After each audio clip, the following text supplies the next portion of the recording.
Hello everyone, my name is Mark, and here I'm going to talk to you about society's view of child-free people. And so, child-free people, I'm not talking about people who are just like so young that they even had a chance to have children. I'm talking about people who are like, they're old enough to typically have children by now. So like, typically like late 20s at least. So society tends to label people who don't have children by a certain age. I don't know what the term for men doing that, but for women it's typically called old maids. It's like, oh, you should, you're 27 or something. You should have had a kid by now, at least one. But, so kind of like talking about that, how people get labeled that way. So, one of the things they get labeled as is selfish.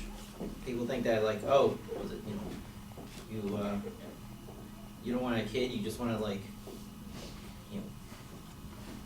just basically you're selfish. But the thing is that not child-free people are not the only people who are selfish. I mean, you could have a child and be selfish. There's people who say like, oh, I want to know what it feels like to be pregnant. I mean, that's kind of selfish. But also, when you're saying that you're selfish, you're also saying that, by logic, you don't care about friends or family either. It's like, oh, you don't care for your child? It's like, well, you probably don't. Then logically that means that you don't care about people in general.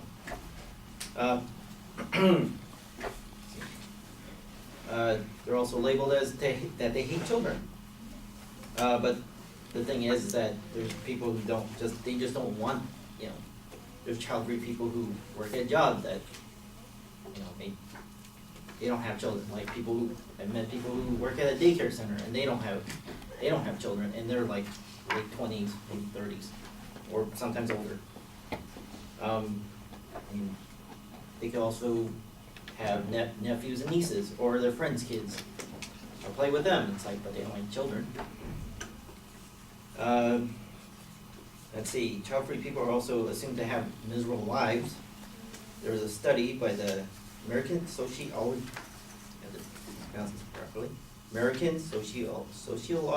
Association, and they found out that parents are more likely to be depressed compared to their child-free counterparts. And the child-free study groups, the groups that they studied, were even happier than compared to an empty nester group. If anyone, people, if you don't know what empty nester is, it's those parents who, after their kids get old enough, they move out. So that's an empty nester if you don't know what that means. Child-free people also are labeled as having commitment issues. I mean, there's married people who have commitment issues, so anyone's capable of having those issues. Like, if anything, they're more likely to have, like, married people tend to have more commitment issues because one evidence is that there was a study that they found that 50% of marriages that have children, 50% of them end in divorce. And when I mean children, I'm talking about people under 18. Let's see, also when children leave home, marital happiness does increase. So it seems because there's also, they get,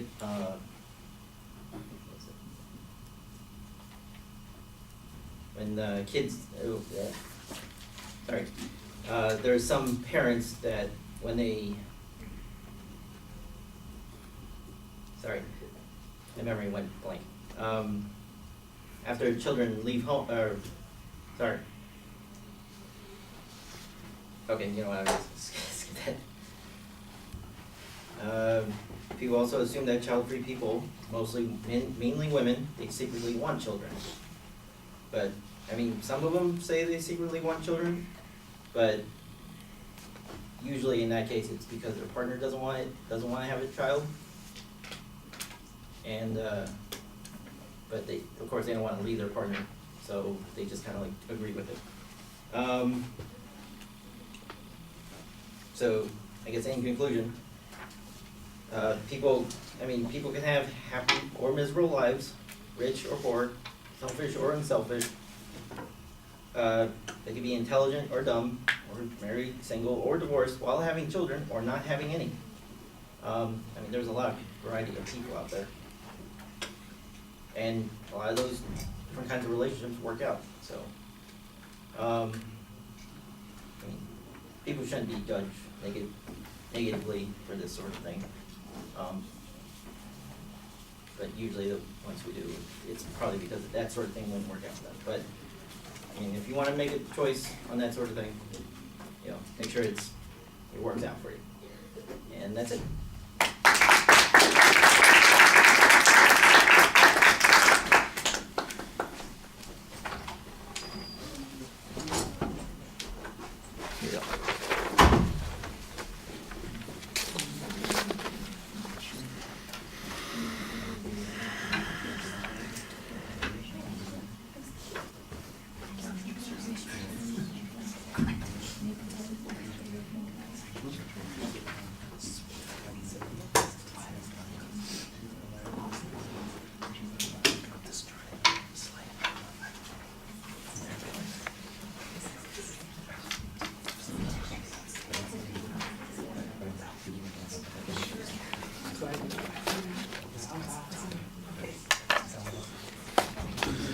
All right, Mark, I'm going to start by mentioning that I had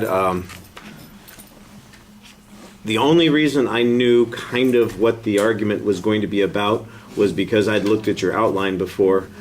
You don't have a single declarative statement identifying what the purpose of your argument is. There's no propositional statement in your presentation. You just talk about, well, some people could be called selfish. Society labels people selfish, but maybe it's something else. I'm going, well, what's the argument? Where's the claim? And there isn't one. You don't really preview the supporting structure of the speech. It sounds to me like you've got a series of secondary points, but they're not phrased as claims either. They're narrative descriptions of what some people might say, but I don't know what you say. You need to tell me what it is your position is.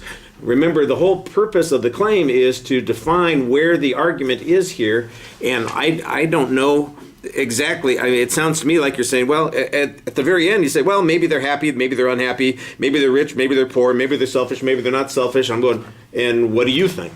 Because you're not telling me what your position is. At the end of this presentation, I don't know what your position is, what your argument is. That's the biggest problem in the presentation. All right?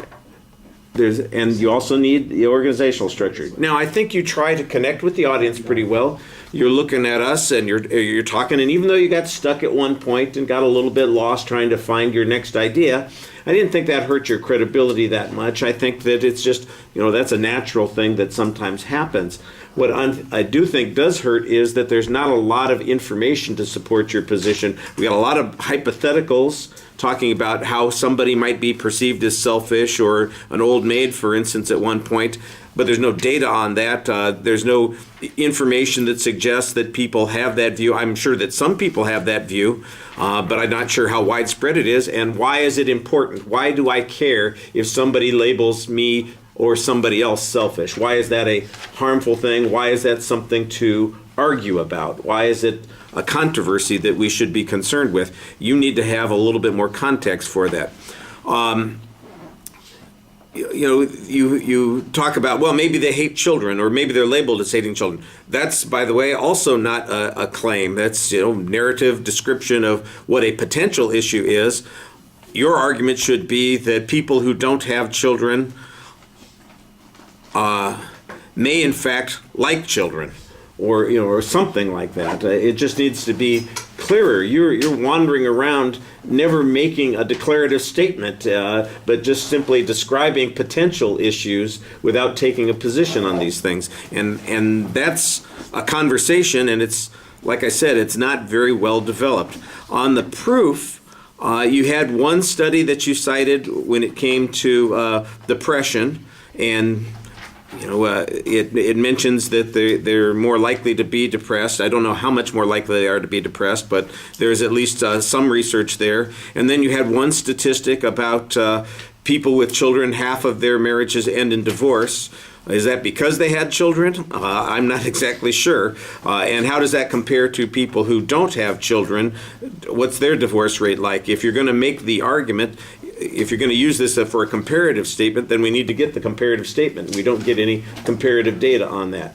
Other than that, that's the only data that you cited in the presentation. Now, I know you had some other information in the outline that I looked at, and I think in the outline that you gave me, talking about how much it costs to raise kids and all those sorts of things. None of that made it into the speech. And I don't know if that's, you just got distracted, or that's the point that you missed, for instance, and got lost on. That could be the issue. But it feels like it's just not, like I said, you haven't found the argument. You found an issue to talk about, but you're not making any position on it. And it feels so esoteric and vague that it's a little hard to figure out where you're going to end up on this. And at the end of the speech, you got a little bit closer. At the end, there's a statement that says, people should not be judged if they choose not to have children. That's the closest you come to a proposition, and that's at the end of the speech. That's not a bad proposition, except that it's almost a policy claim. You got to be a little bit careful about that. If you could tell us it's harmful to judge people as being selfish, or that doing so gives us a false impression of people, or that selfishness is not the real motivation for people choosing not to have children, that would be better. And that's kind of where you needed to go there. All right, thank you.